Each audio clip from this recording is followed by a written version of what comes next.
right. Good morning, everybody. I was just saying, if this is your first time, appreciate you joining. See a few familiar faces, so thanks for coming back. Let's go ahead and get started, and I'll kick things off. So welcome. For today's agenda, we'll go through a brief introduction of our leadership team here at the TUG, and then we'll open it up to our Vet2Viz segment. This is where we kind of like to open it up to all of you in the audience to kind of tell us your story. How did you go from one industry to the analytics industry, or go from being a veteran to transitioning into the analytics industry? We've always found that stuff fascinating, and we love to share our own stories as well. So looking forward to that. And then the main event, we have 3 guest speakers from the community, absolute heavy hitters in the room today. I can't thank this group enough for attending the TUG and presenting what they have. Colin said he got a look into the content, and yeah, really excited for you guys to see the stuff they have to share. We do have a few event announcements right after that, as well as introducing our challenge that we kicked off our last event. So we'll be reviewing a couple dashboards that have popped up for our Hunter 7 Foundation challenge that we kicked off, like I said, our last event. So looking forward to hearing what these folks have to say about it and giving us some feedback into our visits. Like I said, we have absolute experts on the line today, so looking forward to that. And then we'll end with some closing remarks. All right, so some brief introductions. My name is Ethan Lang. I was an Army veteran, and I think we have Tim on the line as well, who's an Air Force veteran. Tim actually founded this group back in 2020, and then obviously 2020, what a year that was. But we kind of kicked things off here recently and have been going strong the last few years. So like I said, if this is the first time you're attending our group, that's a little bit about Tim and I. Abe, Lou, and Chris, they were unable to make today's event, but just giving you guys a little background. Abe was a Marine, Lou was a aviation Marine, and Chris, I believe, was also Marine, so Marine heavy. But, can't complain. So we'll be, that's our leadership team. And again, there's some links to some of our group pages, whether that's our Twitter handle, you guys can follow us there, or join our LinkedIn group as well. So now, like I said, we'd love to open it up to the audience to hear your story. Is there anyone that wants to kick us off, a brave individual? But really, like I said, in this segment, we like to hear, how did you go from one industry into the analytics industry, or go from being a veteran into the analytics industry, but just your journey to where you are today. Any brave volunteers?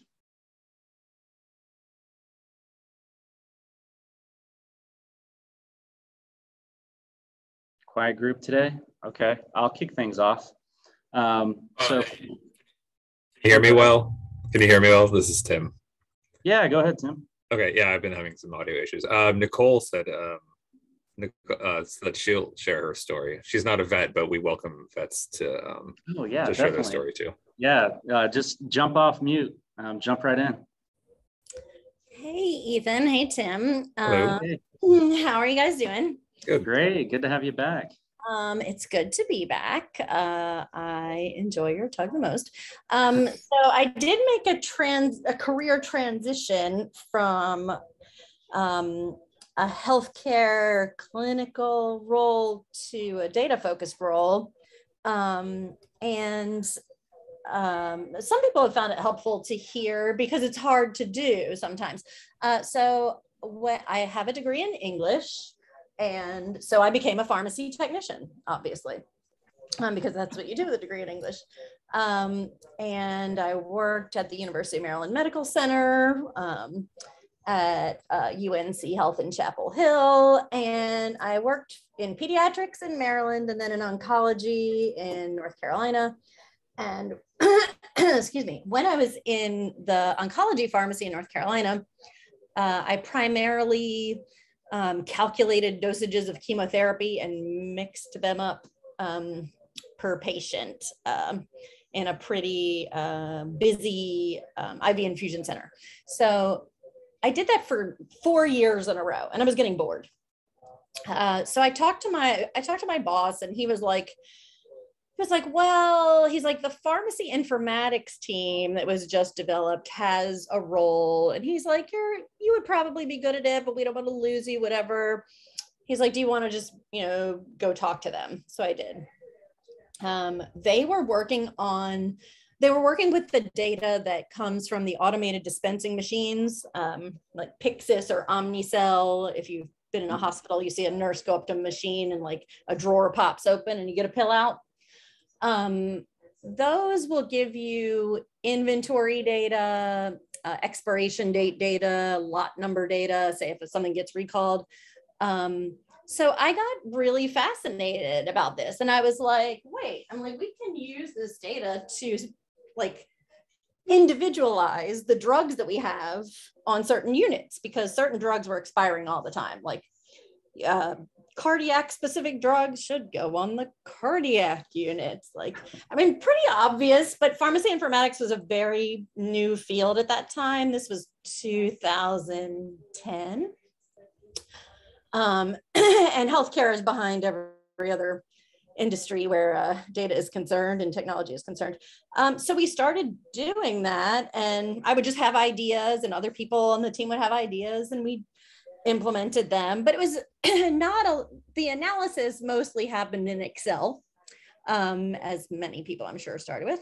And after that, I wanted to move to Asheville because it's very beautiful. And Mission Health is in Asheville, and they are well known for using technology in a more forward-thinking way than other places, other hospitals in North Carolina anyway. So I interviewed for a job there, got a job on their pharmacy informatics team, and learned about databases and learned how to do data analysis. And there was a woman who had a master's degree in analytics, and she taught me so much, and she wanted to pass the pharmacy technician certification exam. So we would say we had a meeting, and we would teach each other our job, essentially. Like I would teach her about being a pharmacy technician, and she would teach me analytic stuff. But really, I just had to keep with it. Having a healthcare background led me to several data analyst jobs in healthcare, but when I wanted to leave healthcare, that was a little bit of a bigger leap. But ultimately, I think, you stay with it, you keep trying to upskill. But yeah, but it began with me asking my boss that question, like, hey, I'm getting bored. Is there something new I can do? You could be like, hey, are there any roles working with data that I could get involved with or whatever? But so that's about it. But I want to volunteer, so there you go. Oh, that's fantastic. I love that. There's so many small nuggets in there that I absolutely love. One, the leap of faith. It's like, I am bored. Like, how do I get into this something that I'm actually interested in? I love that. And then partnering with your colleague to kind of teach each other. That's what events like this are all about, learning from the community and asking for help. So I love both aspects of your story. That's fantastic. Anybody else want to share?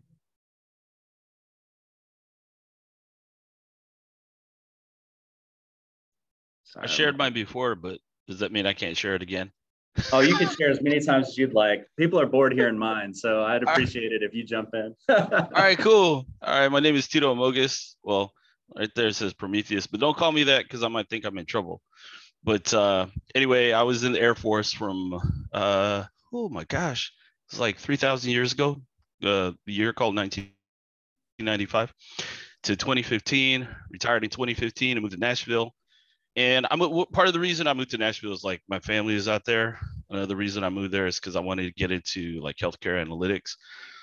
And I was fortunate to, oh my gosh, live with my parents at the age of 40 while I was looking for a job. I was like, man, this is terrible. This has been 20 years since I lived with my parents. And I'm like, dude, man. Anyway, it took me like 6 months to find a job. And my first job was at the super duper gigantic healthcare corporation. And I don't know, I have some theories of why they hired me, because I worked on nukes, I worked on airplanes, I did electronics, and my last position in the Air Force was actually a staff position, working in headquarters, doing some data analysis stuff with like Cognos, PowerPoint, Excel. It was like, oh, you want to talk about behind the power curve? Oh my gosh. Anyway, I had a friend who was in HR at another company, and she's like, I know why they hired you. I was like, don't tell me. It's probably can't say that in like a public forum. But anyway, I was one of the people who, or the only person on my team who applied for the job on like the website, the company website, the careers website, who actually got an interview. Everybody else was placed there by like a staffing firm. And so they're like, wow, I can't believe you got an interview for this. I was like, yeah, I mean, I was just like throwing my resume into these black holes everywhere. And I actually applied for 101 data jobs. And I got 6 interviews and 2 job offers. And the 2 job offers were 100 and 101. And I chose 100. Anyway, I started out my analytics career as a civilian at the young age of 40 years old. No, I turned 41 by that time. So I was 41. And I was doing data prep, some light ETL with Alteryx, and Viz with Tableau, and some MicroStrategy. And I ended up being there for just under a year and a half. And I actually had kind of a crisis, like a career crisis, because of a couple of things. One thing was like transitioning from military life to civilian life, and not really having anybody around me who had gone through the same thing. I really needed a mentor, and I didn't know that I needed a mentor. And it wasn't until my last week on the job that I met people who were veterans also. But they're like, oh yeah, I got out in like 1982. I'm like, bro, I was in 2nd grade. So, it was like, but there were some things that we talked about, and I actually thought about leaving the world of data, because I really didn't feel like I was, like, I didn't know that I wasn't being valued, but I thought that I just sucked. So anyway, I interviewed somewhere else, and this dude's like, oh my gosh, you have Alteryx and Tableau? And then he called me the next day, and he's like, hey, we want to hire you. I was like, well, already. So anyway, long story short, I fell in love with Alteryx and Tableau. And 7 years later, I'm working at Data Meaning, which is the top Alteryx partner in the Americas, and doing what I love to do. So it's sometimes that transition from military to civilian, oh my gosh, there's so many different things. One thing that I tell people, it's often overlooked, highly underrated. But when you try to figure out what you wore yesterday or the day before, and you can't remember what you wore, and you don't want to look like a slob, it kind of causes a little bit of breakdown. I had that in my first year. I was like, man, I've been wearing the same thing every day for 20 years. I can't remember which color shirt I wore on Monday, and it's like a Wednesday. I'm like, my wife's like, just make sure that you're wearing clothes. I'm like, okay. Okay, all right. Now I can just wear t-shirts all day. I love it. I love it. So I have to ask, I'm actually really curious. Why do you think that you were, out of all the people on your team, you said you were the only one that actually got the interview and got the job through the website? Any insight on? Man, I really think it's because I'm a veteran, and I'm a minority, and I'm over 40. And there are, companies that have to deal with like the quotas or whatever. And I'm like, oh, I'm part of a quota. I don't know, maybe not. But, my first day, I was like, wow, I'm the oldest person on the team, older than my director, older than my AVP. But like the rest of the people in the department who are not leadership, I was older than all of them by at least 15 years. I was like, this is the weirdest thing. This is the weirdest feeling, being so old and decrepit, and everybody's all still young. I was like, oh, I still got something to prove. I still got something to offer, even though, I got arthritis in my knees and all that, you know. So I don't know, man. That's a really good question, but I think maybe it had something to do with quotas. Who knows? Gotcha. Yeah, that's interesting. Honestly, I think everyone I've talked to that's a veteran can say a similar story, especially coming out. There's just so much self-doubt. I even had, like, when I came out of the military, man, I was like, dude, I don't know what I want to do. I can't go back to school. I'm not smart enough to do that. Like, what am I going to do now? So there's just a lot of self-doubt, but I love that story. Yeah. Thank you for sharing and overcoming. That's great. Anybody else?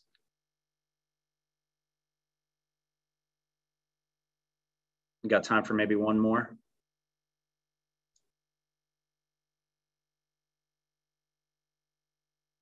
All right. If no one else, I can share mine.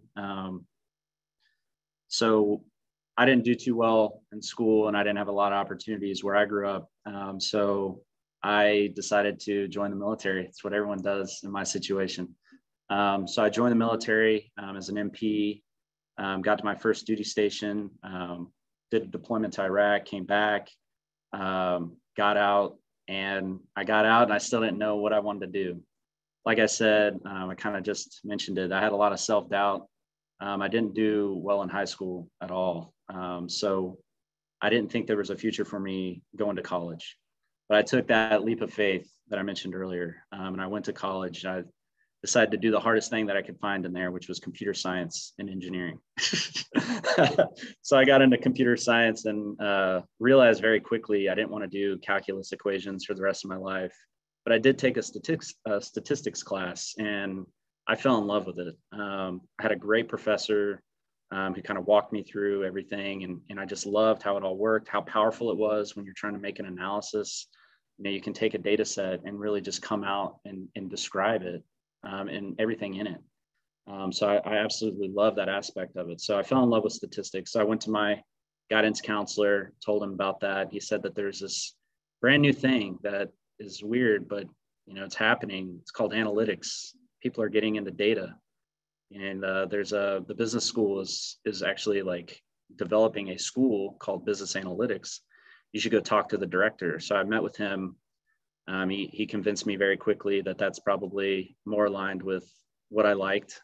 So I transitioned over to that, and that's where I was introduced to Tableau and R and Python and statistics, just everything. And like I said, I just fell in love with it. So I really started to excel doing that stuff. And throughout college, obviously I was a non-traditional student, so I didn't have a student loan or anything like that. So I had a job in sales, which I also was excelling at. So I had to, again, make this leap of faith where, you know, I was making very good money, and I had a family at the time as well. You know, my wife and kids, I had to support them. But I took that leap of faith to get out of sales where I was making a decent living and take an internship at a marketing agency doing data stuff, something that I loved and I wanted to continue pursuing. So I got a job at a marketing agency, came in, and I found out that no one was using Tableau or any of these cool tools. Everyone was still using Excel. So I took it upon myself to just kind of find an Excel report that someone was building. They were connecting to Google Analytics and just manually pulling data out into Excel. And they had a little dashboard that they had built in Excel. And I automated it in Tableau using the 14-day trial. And I took that to kind of management. I was like, you know, this is a really powerful tool. It's kind of low cost, low barrier to entry. You know, like, we should pursue this. I think it could be valuable. So after that, I got a full-time job building stuff in Tableau. Soon moved on to an e-commerce company, introduced to just even more data, sales, transactions, accounting, inventory, website data, everything you can think of like an e-commerce company is touching. So again, fell in love with it just even more, and eventually landed a job at Play for Data doing consulting, which is just a dream. Consulting is probably the funnest thing on the planet, in my opinion. You get to meet and work with such like cool people, interesting folks. So I just love it so much. It's awesome. So I'm so glad, you know, going back to that leap of faith, had to take it several times, getting over that self-doubt, had to overcome those challenges. But I've heard a lot of veterans speak, kind of tell their stories, and it's always a very similar thing. So just proud to work with a group of folks like this. And, Tim, Tito, thank you for sharing, like everybody. That's so amazing. But I think that's all we have time for this segment. So I'll move into the main event. So like I said, when we kick things off, we have some absolute just heavy hitters in the house today. We have Lorna, Irene, and Priya. They put together a presentation for us. All three of these folks, Tableau ambassadors. Lorna is a Tableau visionary. They're Tableau Public featured authors. Just the list goes on stuff that they've achieved in the community and beyond. So thankful that these guys have joined us today and wanted to present to our group. But I'll kick things off to Lorna to introduce things and get us kicked off. Lorna, take it away. Perfect. Thank you very much, Ethan. I'm just gonna get the screen. Okay. Hello, everybody. Thank you all so much for joining. It's a pleasure to be here. And it's really great hearing all of your stories of how you got into data and analytics from your previous role as a veteran. So thank you all so much for sharing that. Today, we're going to be talking about our own Tableau Public journeys. Now, they're probably not as significant as most of you on the call, but we like to share them anyway so that you can see where we come from, where we started, and how we've got to where we are. So as Ethan said, my name is Lorna Brown. I'm one of the Tableau visionaries and Tableau Public ambassadors. My background was originally in sports science, so I did a degree in sports biomechanics. I then also went on to do a placement with British Gymnastics in the UK, where they first introduced Tableau, and I saw Tableau being introduced to the athletes and coaches and saw the real world use case of why you should be visualizing your data. And at that point, I kind of fell in love with the program. And then also the data school started, which is where we'll talk about it a little bit more later on, but it's a 4-month training program where you go through Tableau and Alteryx, and then also you go out into 6-month placements where you can then put into practice what you've just learned. I'm also joined today by Priya and Irene, which I'll let them introduce themselves in just a second, but they have also come through our data school program as well. So Priya, do you want to give yourself an introduction, please? Hello, everyone. Thank you so much for having us today. My name is Priya Padam, and I am a Tableau Public Ambassador and a Tableau and Alteryx consultant at the Information Lab. And I'm also part of the DS21 Data School cohort. Just to give a bit of background about myself, after I finished studying computer science at university, I remember feeling very stuck, and it was quite a scary time for me to not know what I wanted to do next, because I definitely didn't want to pursue in that field. And I spent a long time searching and applying for jobs, but nothing really fit. And I struggled to really find my passion. And that was until I discovered Tableau through the data school's application process. And I absolutely fell in love with the tool and visualizing data. And since then, I've been involved in the Tableau community for just over 2 years now. And I love introducing people to Tableau and how kind of Tableau Public can change your life and your career just like it did for me. Wonderful. Thank you, Priya. And Irene, do you want to introduce yourself as well? Yes, thank you so much for having me. So my name is Irene. I am a Tableau Public ambassador, and I joined the data school about a little bit more than a year ago. And this is how I got introduced to Tableau. And really, Tableau changed my life in the way that I find the creative side that I didn't know I had. Everyone is telling me, oh, you're so creative, but actually before I started my journey with Tableau, I wasn't even aware of it. So being part of the community and also being part of the data school really changed my thought about what I could achieve and what I could do, because I think I've really been able to improve not only my data skills, but also my communication skills. And those are transferable skills that you can use for your job, but also in life. Wonderful. Thanks very much, Irene. And what cohort was you a part of at the data school? I should probably know that. I am a cohort, yes, 23. What cohort 23? Lovely. So I was part of cohort 2. So I was back in the early days in 2015. My visionary and Tableau Public ambassador status only came about after my 2.5 year program. So I think my public ambassador came in like 2019 and visionary was in 2020. Priya got Tableau Public Ambassador before joining the data school, and Irene got it during her training period within the first 4 months of being part of the data school. So well done to both of you. It's an honor to work with such superstars.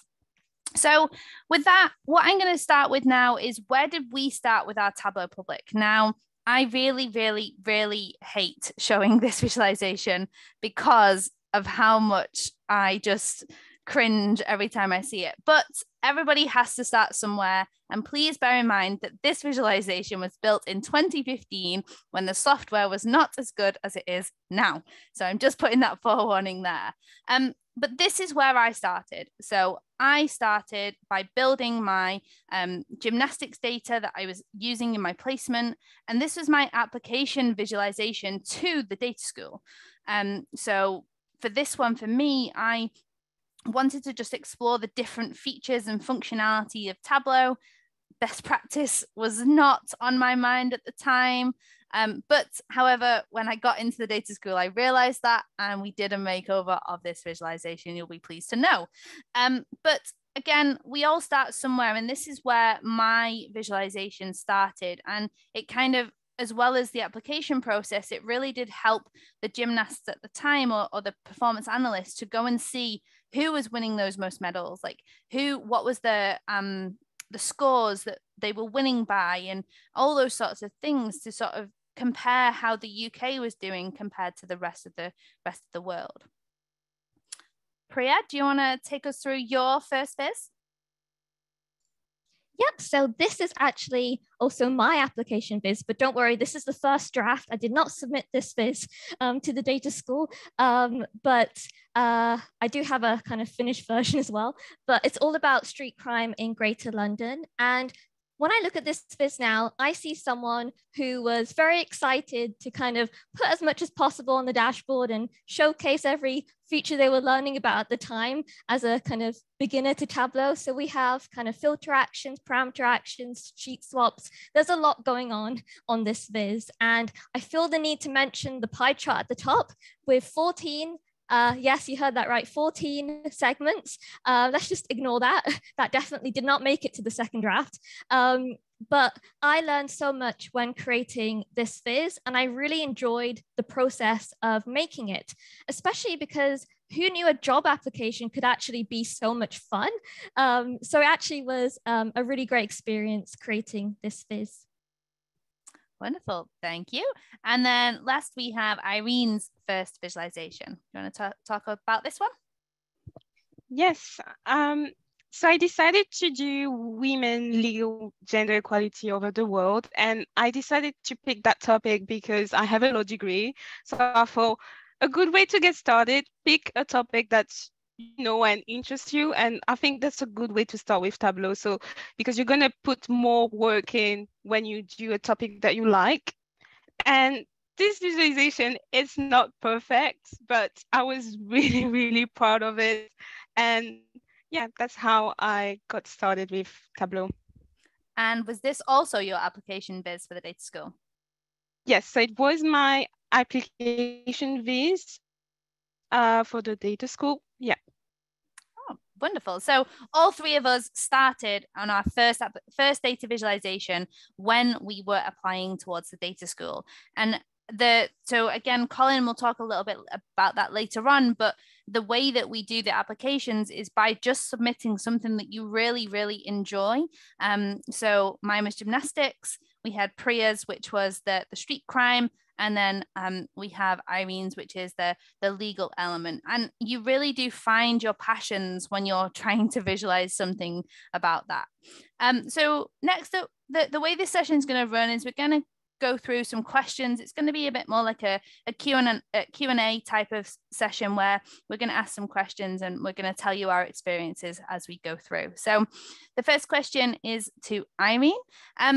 So you've just mentioned that you obviously started with your application visualization, but how did you actually find the community and Tableau Public?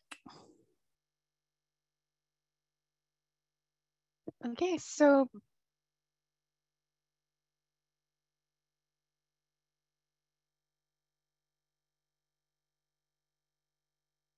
I kept seeing Tableau. Can you hear me? It's just about come back. Yes, Sorry about that. Can you hear me now? Yeah. Okay, perfect, brilliant. Yes, I was saying, I was looking for a job actually that had data skills elements to it. And then I came across an ad for the information lab and the data school. And I thought the process was really refreshing because you had to first build a visualization, and then based on that, you could get the job. And so I started looking for resources and then came across the community. And then I just kept on sharing my viz, kind of a weekly, I try to do it every week or so. And then I just fell in love with the community because we were all a bunch of people that just really like Tableau and really want to work, really want to learn. And so it's a really good environment if you want to learn Tableau, but also if you want to connect with people. So I would advise, if you want to get started with Tableau, or if you want to improve your skill, you can use the hashtag DataFam and then join the community on Twitter. Yeah, exactly. So that's great that you found the community whilst you were learning Tableau. A lot of people, when they're starting off with Tableau, they don't realize how big the Tableau community actually is. For those that have never heard of the community, you're doing well by being on this user group already. So well done. That's step number one. Step number two is have a look on the community forums and have a look for different types of events. I'm sure Ethan can send you quite a lot of information around the community so that you can have it ready to go and just click on the links and find lots of different things and things that you're interested in. And we'll go through some other things that the community has enabled us to do as well. So our next question is for Priya. So we've mentioned Tableau Public, and Tableau Public, if anybody hasn't heard of it, is a sharing platform where you can upload your Tableau visualizations publicly. I would highly recommend not using any work data onto Tableau Public. So please make sure that that is only your personal Tableau Public data sets that go on there. But Priya, what do you think is the best thing about Tableau Public? Yeah, so the best thing, in my opinion, is the fact that your entire profile is essentially an interactive resume, and you can build your profile by posting vizzes, and you're able to showcase your skills to employers. And with each viz you create, your skills will continue to grow, and you'll be able to see just how much you have improved by just scrolling down your profile. And I think publishing vizzes on your profiles as well about things that you love and that you enjoy means you're learning whilst adding to your profile and having fun in the process as well. And that's something that I really love about Tableau Public. So just scrolling through your visualizations here, Priya, you can kind of see that you've definitely got some kind of style. How do you use Tableau Public to find other people? So I can see that you have some followers, some following, and some favorites. Who's sort of like your most recommended followers or people that you're following? So I definitely have kind of different people depending on what I want to kind of find. So for design, I love Judith Becker, of course, because she's really amazing at design. And then in terms of technical stuff, the Flowledge twins are amazing too. Or there's just kind of or CJ Mays as well for technical stuff. So it kind of just depends on kind of what I need inspiration for. But there's so much on Tableau Public, and you can just look at any recommended people or the Tableau featured authors, and you're guaranteed to find inspiration everywhere. Yeah, wonderful. Okay, so we've shown you our first visualization, and what we're going to do now is actually we're going to show you our favorite personal vizzes. Now, these visualizations are not necessarily our latest piece of work, but something that we've put a lot of time and effort into to make that personal brand, as like Priya was saying with the Tableau Public. So here is mine. Now, again, probably not best practice. However, there is insights to be had from this visualization. So as you can see, I'm probably a bit of a sports fan, but this visualization goes through and shows the individual routines from the Youth Olympics in 2020 for women's figure skating. Each individual element is recorded, whether it's a jump, a spin, or a step. And the wider it is, the higher the score, and the thinner it is, the thinner the score. The number of spins, the number of jumps, if they're a double jump as well. So it kind of gives the audience the idea as to what actually it took to win that particular tournament itself.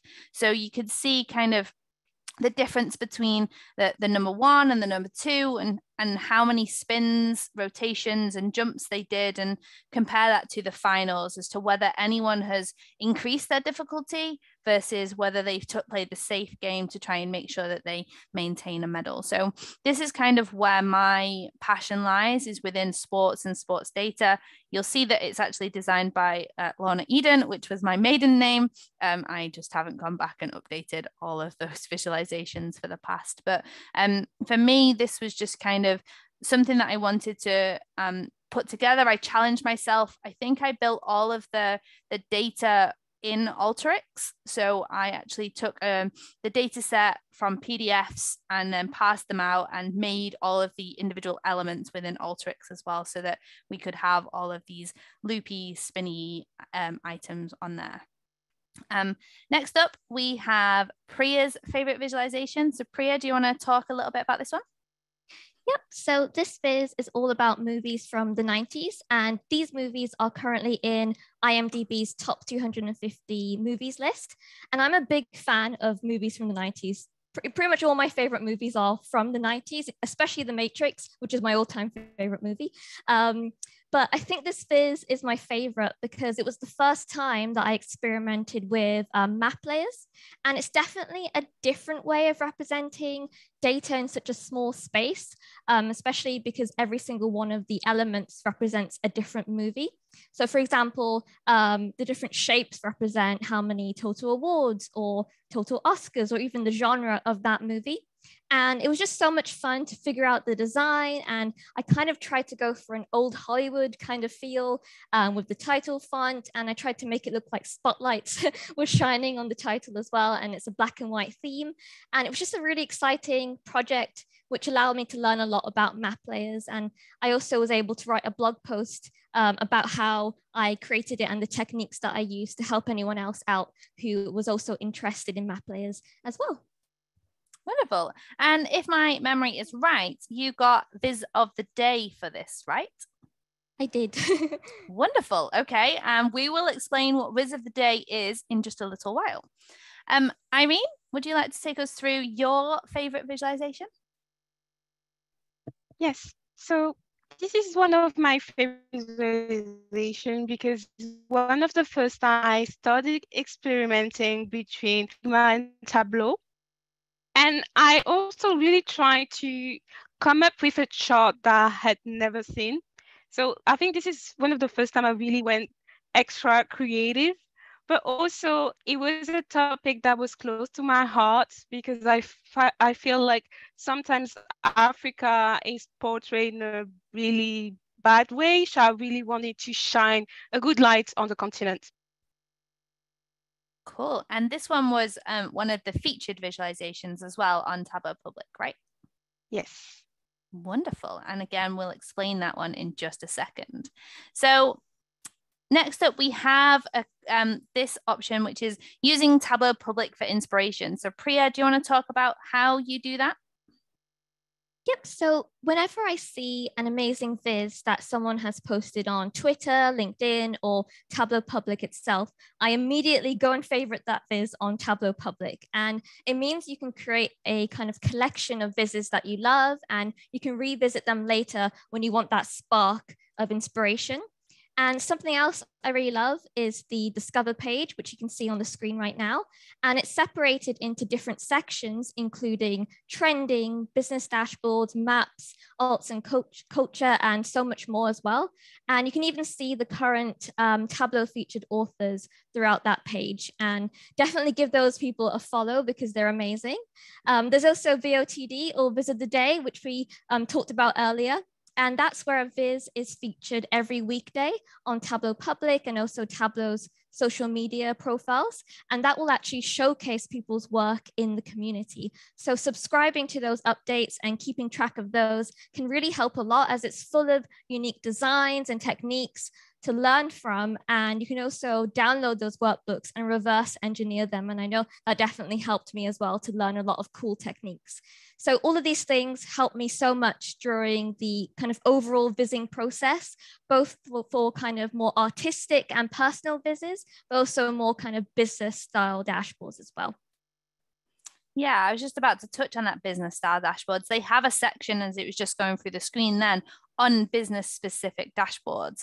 And just because we're showing you Tableau Public, it doesn't mean to say that it's all artsy type of visualization. There are a lot of analysis in there. So if you do want to have a look, if you go to the business style dashboards, so if I go to Tableau Public and go to Discover, the Viz of the Day is here at the top. You can click subscribe to that. And if I scroll down, you can kind of see lots of different features: social impact, resumes, public sector, time series. So if there's something particular that you're looking for, you can then find that as well. And then my obviously favorite one is the sports and fitness section. But if I scroll down to business dashboards, what these dashboards allow you to do is see what other people have potentially been doing for lots of different things within their companies. It's all with fake data, so you can create lots of different fake data to be able to create these, but it just gives you a little bit more inspiration and design elements that you could potentially use and take them back to your own businesses as well. Okay. Next question, Irene. What are the best resources to kind of help you with Tableau Public? So there are a lot of different initiatives, but one that is a good way to get started is Vet2Viz Basics.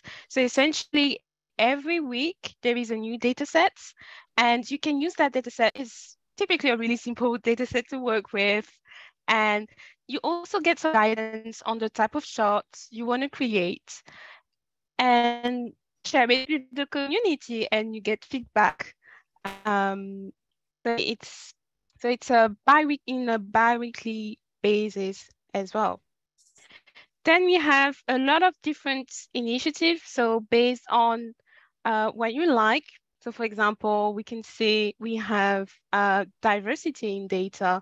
So if you want an initiative centered around diversity, equity, and awareness.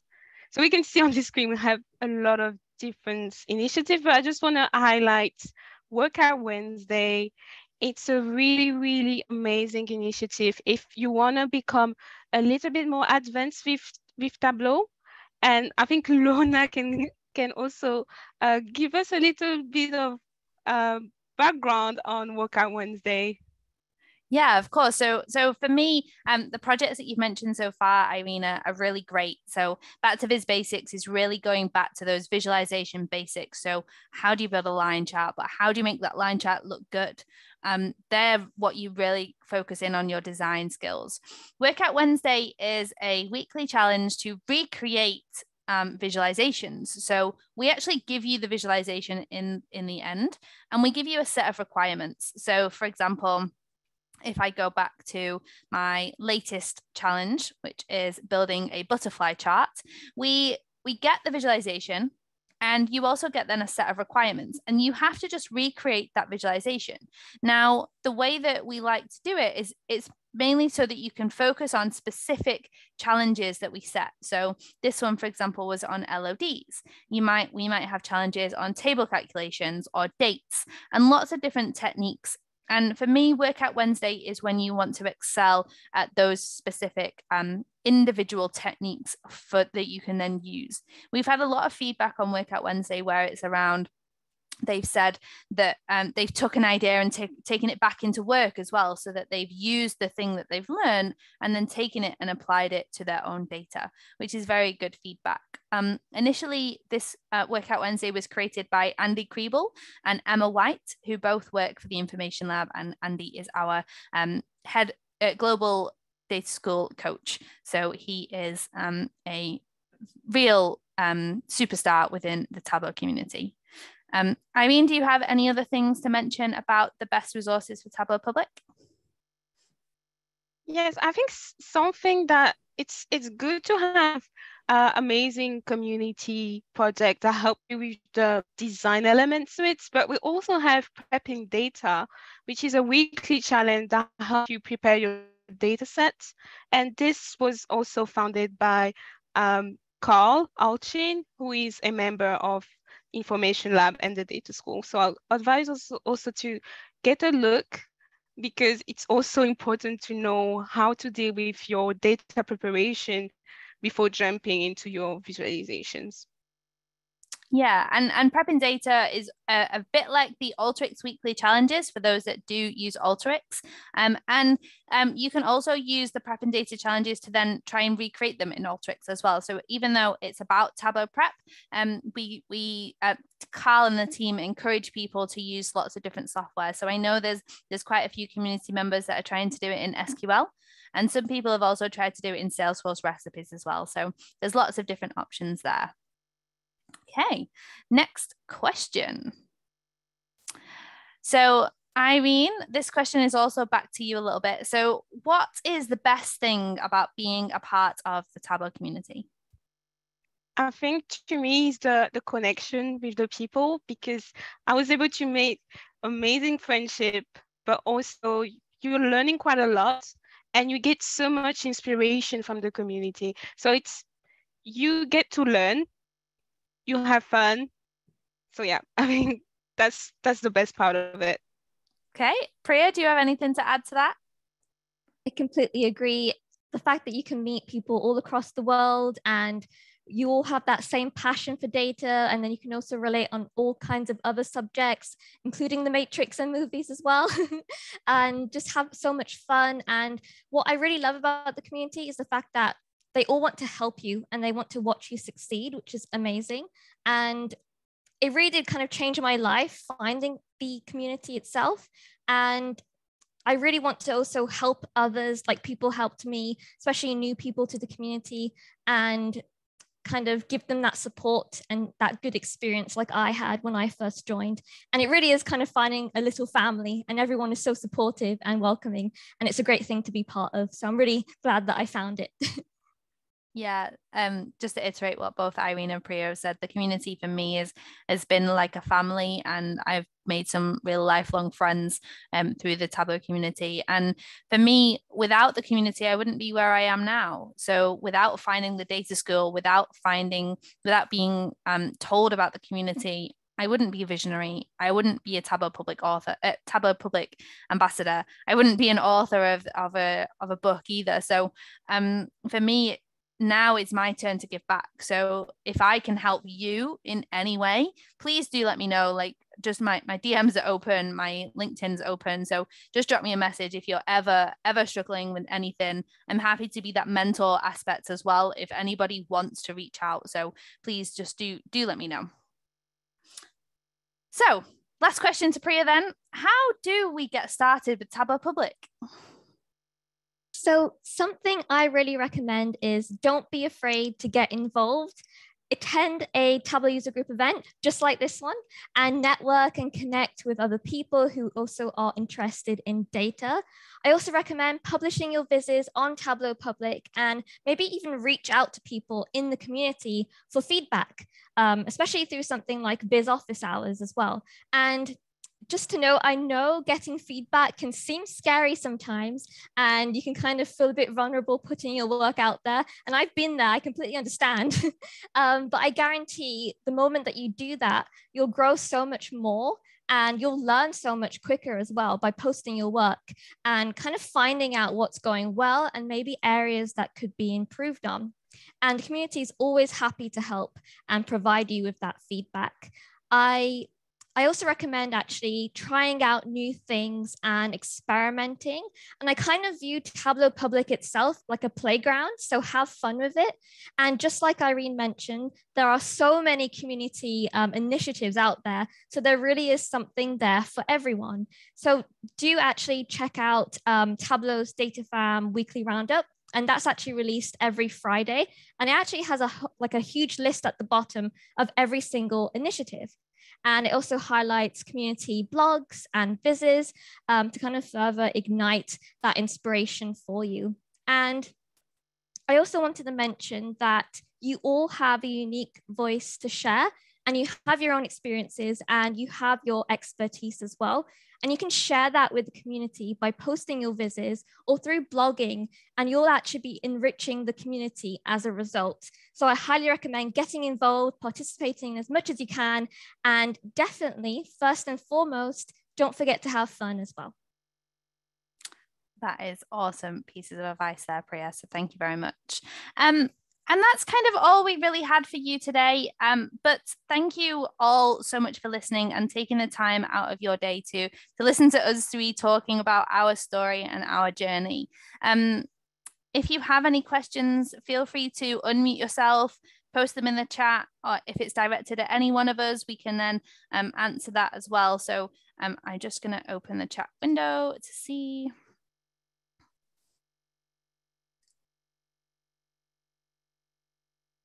Thank you guys so much for sharing. That was fantastic. Oh my gosh, there's so much to unpack there. I did have a couple questions for you guys. The first one is geared towards all three. You mentioned personal brand. I'm wondering, like, from your guys' standpoint, that personal brand aspect, is that using certain colors or certain fonts in your vizzes? Is it creating kind of a signature that you put on the bottom? Is it the theme of the vizzes that you tend to do? What does that personal kind of brand mean to you guys? I can make a start at that one. For me, it's more around just building the portfolio. So publishing everything onto Tableau Public. Like I've openly shown you my first visualization. If you want to scroll down my Tableau Public, you'll still see that it's still there.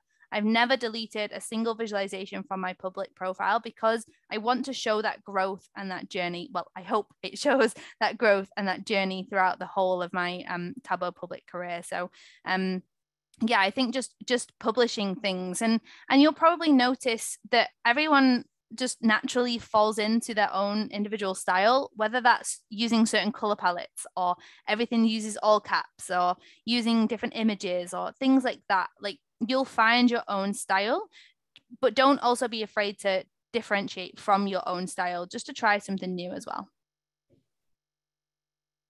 Awesome. We did have another question in the chat from Eric. He's asking, how did you guys become a Tableau ambassador while in the data school? I think, to me, how did I become? It's just by being involved in the community. So this isn't really much different before and now that I'm an ambassador. I don't really do things differently. I think I just became. You don't have to change when you become an ambassador. You already do those things, and those things are just being part of the community, supporting others. But I was also publishing a lot. So for example, I try to publish at least one viz per week. I know the training is amazing at Information Lab. And so I was also taking elements from my training and then using them and mix them with my creativity and inspiration from the community, and then just getting as much visits as I could to the community. What about Priya? I completely agree with everything Irene said. You get kind of lost in Tableau and it's just so much fun to keep creating vizzes, and you just learn so much from it. So I guess just like Irene said, posting regularly, and again, kind of reiterating as well, nothing has really changed, and it's just kind of community involvement, lifting other people up, welcoming new people, and just being there for the community and kind of supporting each other, I think is really important as well. Cool. Thank you, guys. I see, Scott, you have your hand raised. Do you want to jump in? Yes, that'd be great. Let me lower my hand so it doesn't stick there. So my question is sort of for Priya. You were mentioning downloading workbooks and then reverse engineering them. So what is your process or methodology for that? What have you found that works? Because I've wanted to do that and I don't know if I do it in the most productive way. Yeah, so it's something that I had to learn how to do, because sometimes you can get lost in all the calculations and it's just kind of overwhelming. So what helps me sometimes actually is to open up a new workbook and kind of bring that data in and then slowly dissect every little bit and maybe bring it in and then kind of break things. I really enjoy breaking the workbook and maybe deleting some things, seeing how that affects what's in the view. And then you slowly start to work out, okay, so that does that and that does that. And then you can kind of implement that in your own work. And that's kind of what helped me, especially with kind of the more crazy Tableau things that people do and all the trig and stuff that still kind of blows my mind, but that's helped me to kind of dissect it like that. Thank you, Priya. Another question from the chat. This one's directed for Irene. How did you embrace Tableau coming from a law background? So I think with Tableau, you're essentially telling a story and you're using Tableau as a means to share this story. And so having that law background really helped me because I had that analytical background, how to structure things. And so if you look at my vizzes, typically I have like it's designed in an essay part, like a little bit like an essay. So I'll start, I have my intro, and then each graph is, you can have a conclusion for each graph. So I'm always asking myself, I'm adding this element, then so what? What does it mean? What am I adding to my story? So that really helped me with the storytelling part. Awesome, thank you so much. I do have one last question and then we're gonna turn it over to Colin, who has some pretty big announcements for us and some information. This one's to Priya. The viz that you showed, I was so intrigued by it. It was very minimal, and what stood out to me, I didn't even notice it until you mentioned it, but it's black and white. I guess like my question is like, what made you kind of go through that design process? And like we always get stuck on color, and then you just chose black and white for this particular viz. I'm just curious, like what your thought process were and how you landed on that. Yeah, so I always find color the hardest part actually, because it's just trying to find colors that work together is just, it's quite difficult. And I remember actually using different colors for this viz before I decided to go with black and white. And for me, if I were to kind of go with colors, for example, things that help me are Pinterest. That's a massive source of inspiration. I have so many Pinterest boards for color palettes and even kind of UI design or layout design and things like that. So definitely check out Pinterest if you ever need inspiration for things like that. And in fact, actually, now that I mentioned Pinterest, I remember searching kind of old Hollywood in Pinterest when I was designing this viz. And that's when I got the idea for black and white and the spotlights and that kind of thing. So kind of looking at not just Viz's for inspiration, but kind of elsewhere at kind of movie posters or kind of design in magazines. That's such a huge kind of part that influences me. So I really recommend doing that. And yeah, black and white, I like to keep things minimal. I felt like it kind of worked for this. So I kept it black and white. Gotcha. No, thank you for that. That's awesome. And yeah, this one's fantastic. I absolutely love it. Thank you so much. I was, excuse me, I was just looking at the Dark Side of the Moon one that you did. That is awesome. It's also black and white, right? Thank you. There's a little hint of color in the background, but barely any. Yeah. Only a hint. That's really cool. Thank you. Awesome. Well, we'll turn it over to Colin, and he has some information for us. Thanks, Ethan. So I'm Colin, and I have the privilege to be the recruitment lead for the Data School New York. Prior to that, I was in DS17, so a little bit earlier than Priya and Irene, but later than Lorna with the Data School in the UK. And now I, like I said, have the privilege of helping open up our newest office here in New York City. So I just have a couple slides I wanted to share about that, because you all have been hearing a lot about the Data School, and I want to make sure that you all know that this is kind of on offer. So let me share my screen with you all. So what is the Data School, I guess, in the first place? You've kind of heard snippets about it, but just to kind of start from the beginning, this is a program that's been around for 7 years in the UK. And what we do is we recruit 8 people every 4 months. At least that's the cadence here in New York. In the UK now, it's every 1 or 2 months. And it's for a 2.5-year contract. So you start with 4 months of intensive training in Tableau and Alteryx, and then you do 4 different 6-month consulting placements with different clients. So you already heard it from, who's it? Ethan, I think, who is like, consulting is awesome. We tend to agree. It's a really good way to put that sort of experience into practice. And we've had over 250 people start the Data School program, and they come from all different backgrounds. So in the UK, we've had people who are dentists or doctors. We also have people who, have just a high school degree. We have people who are PhDs. We have, just a really wide variety of people. And one of the reasons I wanted to come to talk to you all today is because we really think that this program could be an excellent one for veterans, whether they are just transitioning out of the military or they've been out for a while and they're looking for something new. We really kind of open our doors to all kinds of people, and we would really love to see more applications from veterans. And that's true in all of our offices. We have one in the UK, the US, and in Germany. So the things that we're actually looking for in Data School consultants, and you'll have seen Lorna, Priya, and Irene all exemplify these characteristics. Just a willingness to learn, comfort working with numbers, reacting positively to feedback, strong time management, confident presenters, good people skills, and just people with interesting backgrounds.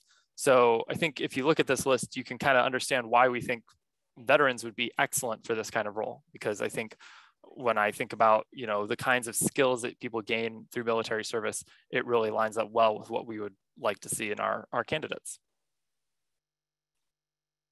The way the program works, for the first 16 months, so during that 4-month training period and your first and second consulting placements, you make $60,000 a year in the New York office, at least. That increases to $65,000 a year for placements 3 and 4. We offer 25 days of paid time off per year and all the major holidays. We have health insurance, 401k, just like a normal job. A lot of times people think, is the Data School, is that like some sort of boot camp or something like that? It really isn't. It's actually a job where we pay you to learn. And then, once you're in this sort of Data School universe, you have awesome job prospects. You have a professional network that includes people like Lorna, Irene, Priya, lots of other Tableau visionaries, Alteryx aces, and we're generally just a fun group of people to work with. So you get to join that team too. The way people apply to the data school is really fundamental to why we can offer this to such a wide variety of people. We really don't look at resumes at all. What we do is we ask people to pick a topic that they're interested in, find a data set that lines up with it, and create a dashboard that explains that topic, dives into that data. So you actually got to see a few of those application vizzes from Irene and Priya and Lorna. If you saw those and you were like, I don't know why they're afraid to show those because those look amazing, I feel the same way. I don't think my application viz was nearly that good. So don't feel like you have to be quite to the level of Priya or Irene to get into this program. Really, it's an opportunity for us to see your analytical mindset, right? How do you pull apart a data set? How do you ask those sorts of critical questions about data and tell a story? After that first round of interviews, you don't get to choose your data anymore. We send you data and you have to make one more dashboard based on the data that we send you, and then have an interview where you discuss that dashboard that you made. So at no point are we really looking at, oh, has this person got 2 years of experience in Tableau, or do they have a master's in data analytics or anything like that? Really, it comes down to those qualities that I showed you before, and we assess those through this process of designing dashboards. So, part of the reason we're here with you at the Veterans Advocacy Tug is I'm hoping to get some candidates.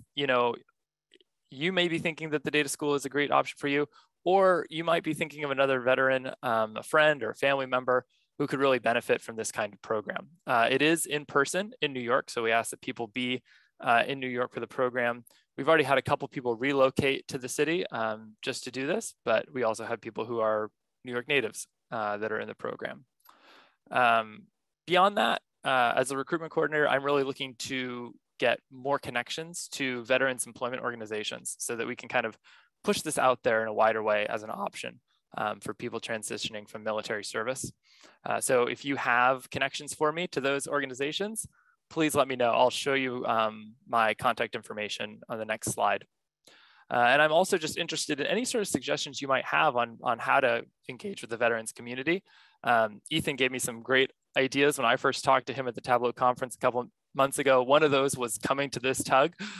So I'm hoping to leverage that good idea into many others.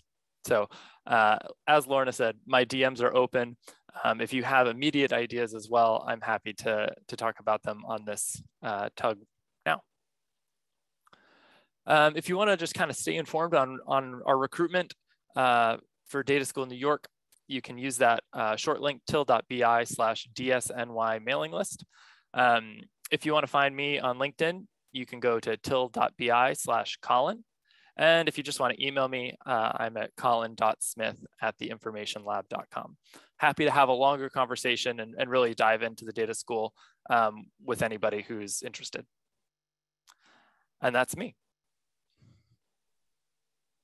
Awesome. Thank you so much. Anybody have questions for Colin? Scott, go ahead. Thank you very much. And Colin, thank you. This is actually really cool because I'd never seen this or heard about this before today.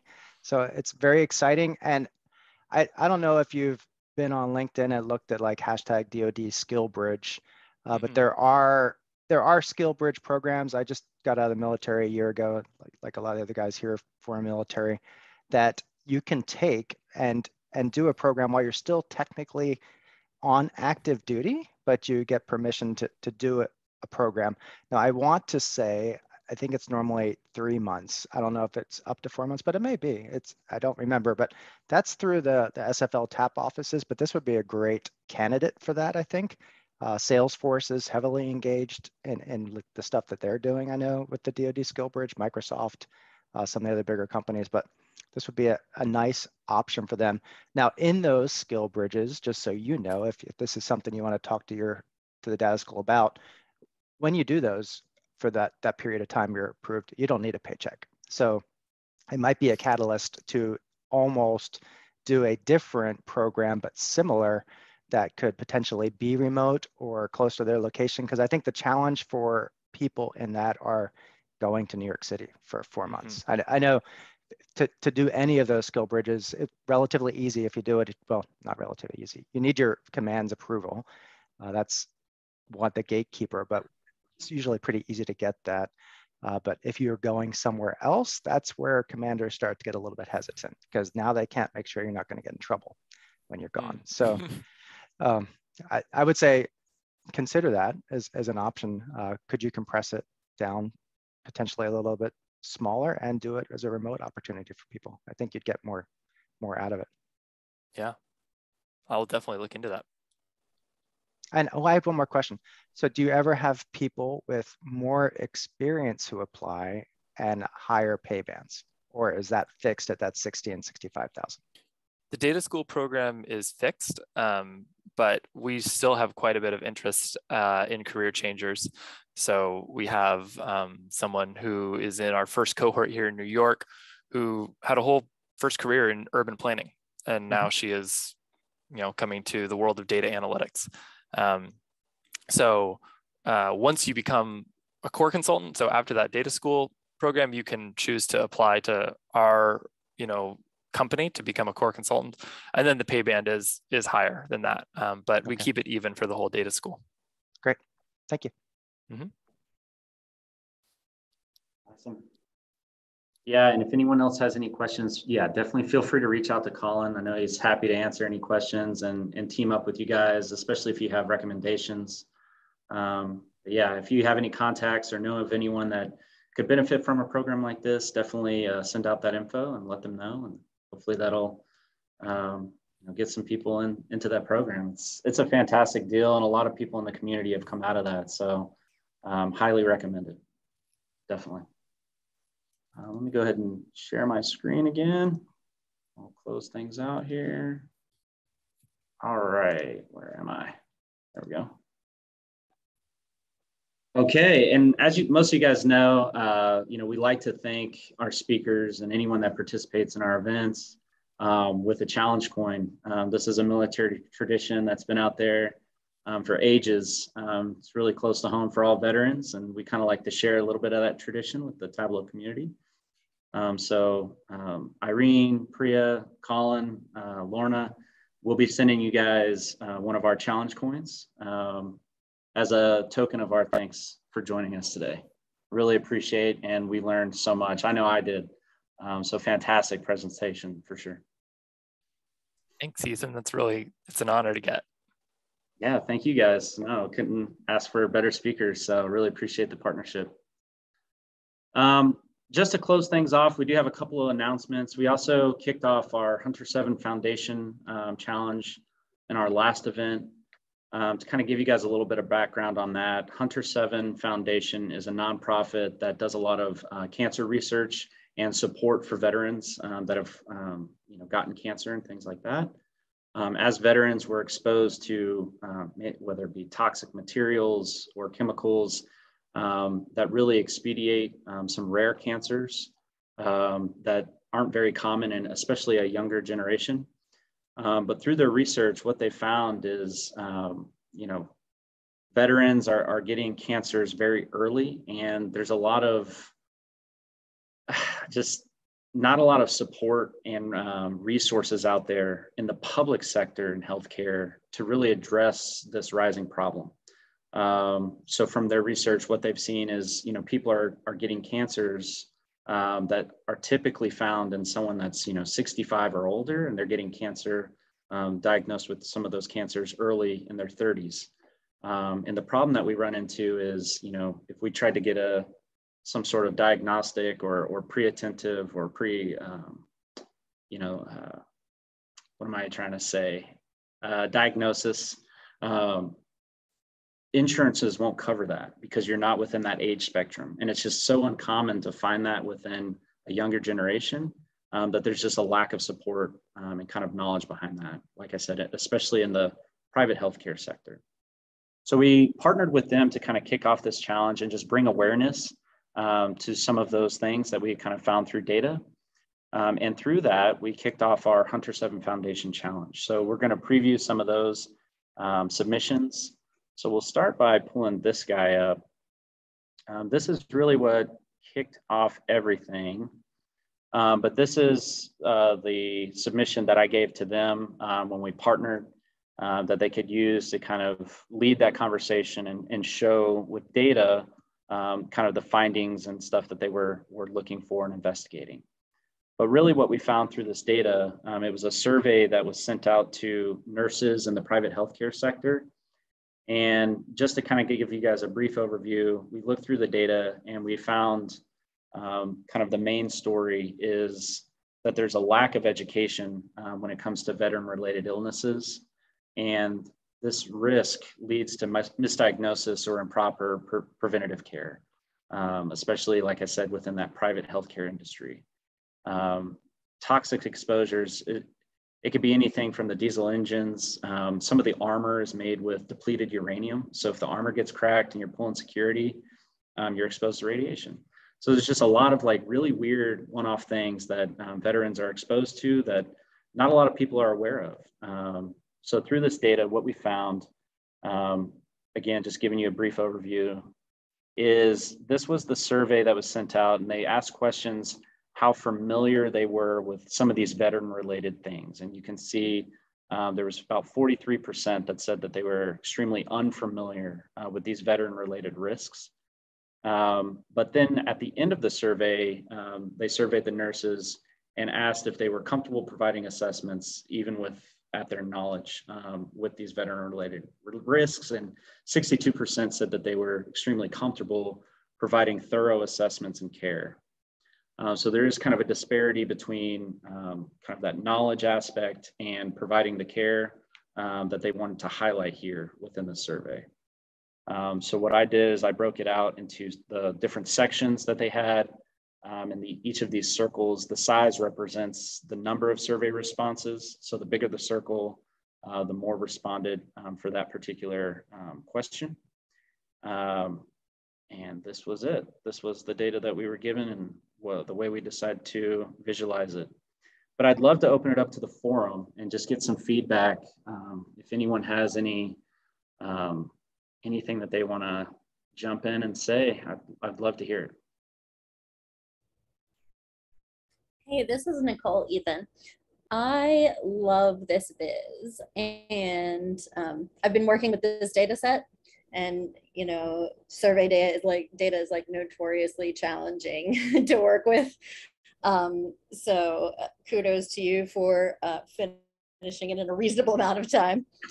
I really like the design at the top where you have the demographics, like inset a little bit.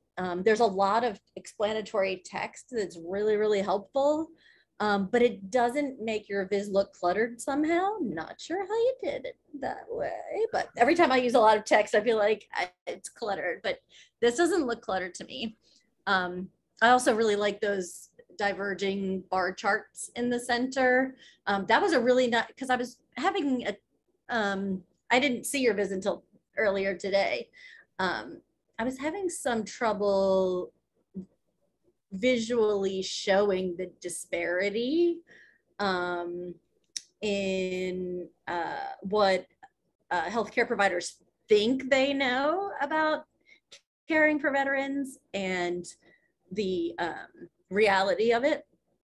So this is really good. Yeah, I like it a lot more than what I'd come up with so far. I also wanted to mention, I put it in the chat, a couple of months ago, the TV show The Problem with Jon Stewart did an episode on this exact topic, and it really puts a face, because sometimes when we look at data, it's hard to put a human face on it unless you know someone personally who's been impacted. But Jon Stewart interviews 3 vets who have 3 different kinds of or it was 2 cancers and 1 other very rare disorder that they got from being around burn pits, I believe. So I highly recommend the episode. I put the link there. And yeah, I cried during that episode, and I am not a crier, but I love this viz. I love what the foundation is doing, and I'm enjoying the data set. I'm trying to bring in a little more data if I can find it. Yeah, so yeah, I'm thrilled that you guys are doing this. Awesome. No, I really appreciate that feedback. And if there's anything we can do to help too, whether it's find data or just bounce ideas off of, you know, I'm an open book. So if you wanted to reach out, definitely feel free. I will. Yeah. Yeah, for sure. Ethan, just a little bit of feedback from me. I really like the design and the layout that you've chosen. I think it's really simple and easy to understand.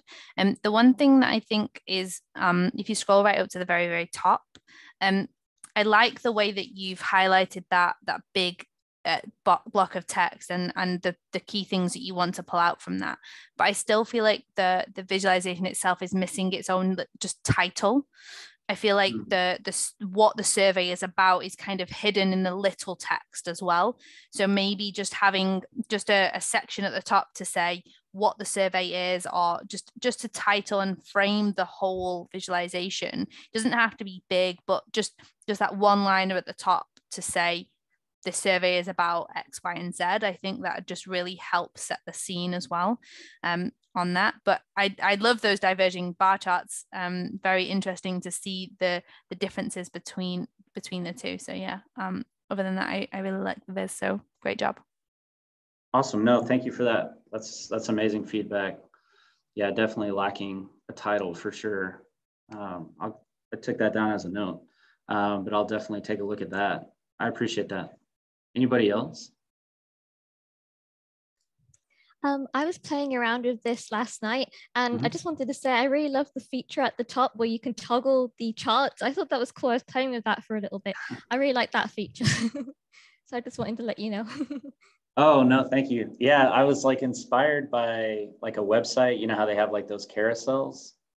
So this kind of like a slideshow between each of these little kind of mini vizzes, like a little carousel. But yeah, I was really trying to cool. find a way. It'd be really cool to just have that like on rotation, like, you know, every 5 seconds it would just pan to the next one. But we'll see. More to come. I think the play button might help with that one, Ethan. But you might have to explode your data to have that in there. But yeah, that would be pretty cool. Yeah. And I also love the design of the viz. And I like the fact that you broken down your viz in different parts. So we have the first part at the top, and then we have familiarity with veteran issue, then we have demographics. And I love how, so for example, this is really pretty. Like we can see the patterns really easily. Yeah, love it.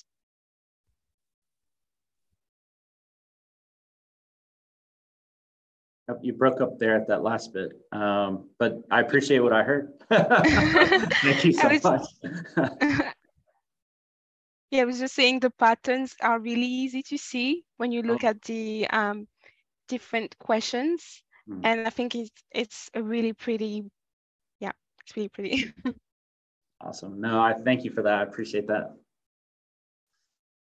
We did have one other viz that I wanted to pan to. This one was built in Power BI. Before everyone boos me off the stage, let's practice some other tools. So that's okay. But I wanted to pull this one up and get everyone's opinion as well. Yeah, I think I'm zoomed way in here. There we go. So this one, I thought it was pretty interesting, kind of these mini stories that were pulled out. So I found that very interesting. We kind of have this header at the top that kind of describes the data itself. And then there's these kind of mini insights throughout. So I like the way that that was designed. Anybody else have any just immediate thoughts?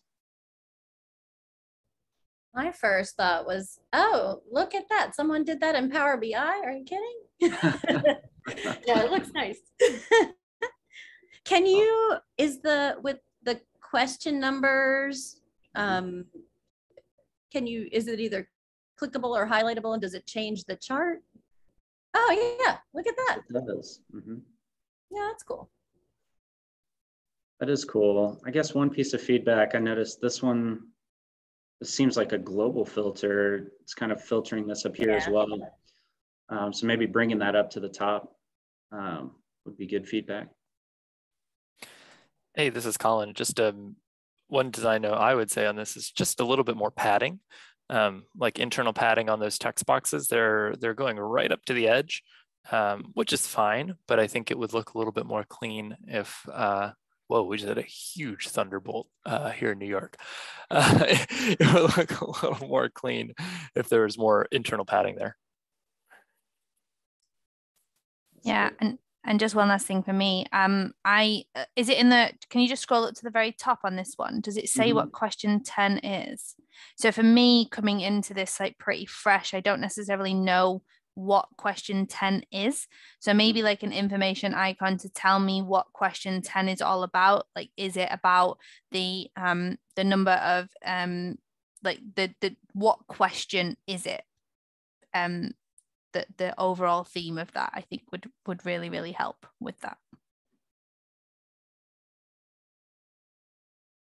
I agree. Yeah, I also agree with Lorna. I think just having a quick run through of what the questions are at the top, so that, because we have a lot of information, and when I look at visualization, I don't necessarily take the time to read everything at once. So I like to have just a little bit more information. So question 10 is related to this, and then I know, and then I can explore. And if I want, I then read a little bit more. But other than that, I love how we have the charts and then the topic on the right-hand side. So it's really easy to understand what I'm looking at. And yeah, it looks really nice. Awesome. Well, thank you guys so much. Let me hop back over and we'll have just some quick closing remarks. Right back at the beginning. So I did want to just announce our next event that we have scheduled. We'll be hearing from Jeremy Blaney at the end of August. That one's going to be a little bit later in the afternoon, 6 to 7:30 p.m. Eastern. So look forward to hearing what Jeremy has to say, and looking forward to seeing a lot of you at our next event. My last announcement, I wanted to just kick off Tableau Ambassadorships. The nominations are going right now. So if you're unfamiliar on how folks like Irene, Lorna, Priya all became Tableau ambassadors, I'll share a link in the chat. It's all driven by the community. You have to nominate these folks, and it's really for those folks that are out there, get in the community, get involved, helping others. I think I've heard it several times, but just uplifting others, it's so important. So having that Tableau Ambassador program, definitely worth nominating whoever you think does that, lives up to those values. Other than that, thanks for joining. Again, I can't thank you folks enough. Ladies, that was fantastic. A round of applause. I wish I could, have you like a standing ovation. It was great. Awesome presentation. But yeah, thanks for joining. I think we're right at time. If anyone has any questions for any of the ladies or Colin, definitely feel free, like they said, just send them a chat. We're all willing to help out. That goes for anyone on this leadership team as well. For the tug, reach out. We're open to, either bouncing ideas back off of you, or if you have any questions about tips or tricks, any of us can help with that, or know someone that can. So awesome. Well, thanks everyone for joining, and we'll look forward to seeing you next time. Appreciate it. Thanks, everyone. Thank you, everyone. Bye. Thank you, Ethan. Nice to meet you all. Likewise. Thanks, guys.